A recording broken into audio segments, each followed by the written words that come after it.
So you think you found that builder that you're really looking for. We got Joel here from 56 West. Joel, thanks for coming on. You're welcome. Thanks for having me. We're going to ask you a couple questions. We're showing this new build series, and what are some things that people should be looking for and questions they should be asking when they think they found that builder they want? Sure, absolutely. We always recommend that a client gets with the builder as soon as possible. When they're about ready to start building a house, you should have them a part of the land, of the architectural design. But before that, it always helps to go and look at projects they're working on, call some of their references so you can see how a current build job is going, a past build job, and I even like to throw in like a 5-year-old house so somebody can say, hey, you've been living there for 5 years. What do you like about your house? Were there any quirks? So we recommend kind of interviewing the builder and going through that process on the front end, and then really just seeing if you're comfortable with that builder. Nice. You're gonna spend approximately a year on the build. There's gonna be anywhere from 3 to 6 months on the design and review, and then you have the warranty period. So you're in each other's lives for quite a while. For quite some time. So you really want to be connected. It's almost like a marriage. It is, yeah. It's like a friendship, a marriage. And hopefully when you're done, you're still friends and the expectations are met, and the builder's just as excited to come back to the house and looks forward to seeing how somebody lives in their home rather than all the concept stuff.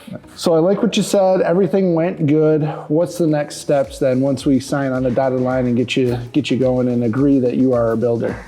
Well, once you've come to the conclusion that you want to work with a particular builder, then we recommend a site visit. So we look at the land, we get the architect involved so we can see orientation of the home, and then we start going through a lifestyle survey, which helps us understand how you want to live in the home.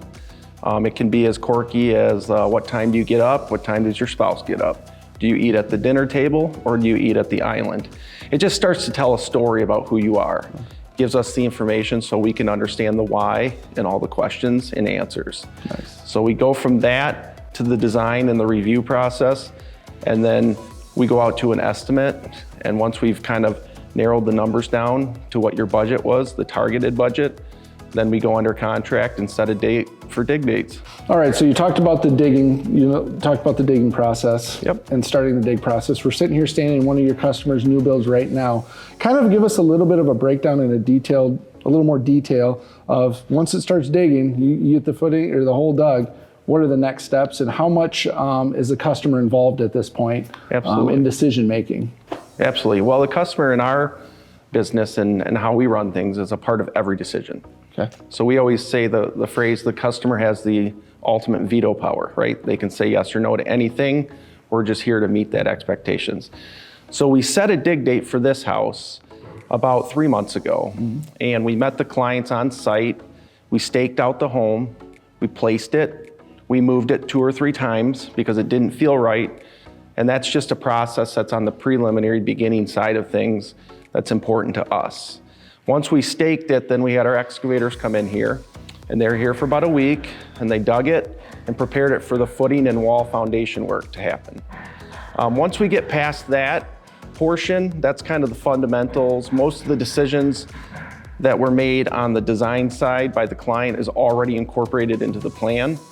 So then we get to, pouring the concrete in the basement, doing the underground plumbing work, and getting different specialty things located in the ground before we seal it up. The home we're standing in right now has just been finished framing. Okay.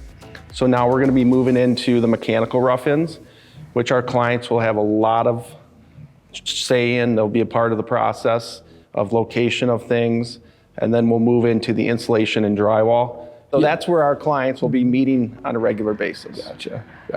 Well, thank you very much, Joel. You're Appreciate welcome. all the information, and look forward to having you back throughout this entire build process to see how it comes along. You're welcome, and we're happy to have you here, and we look forward to seeing you here again.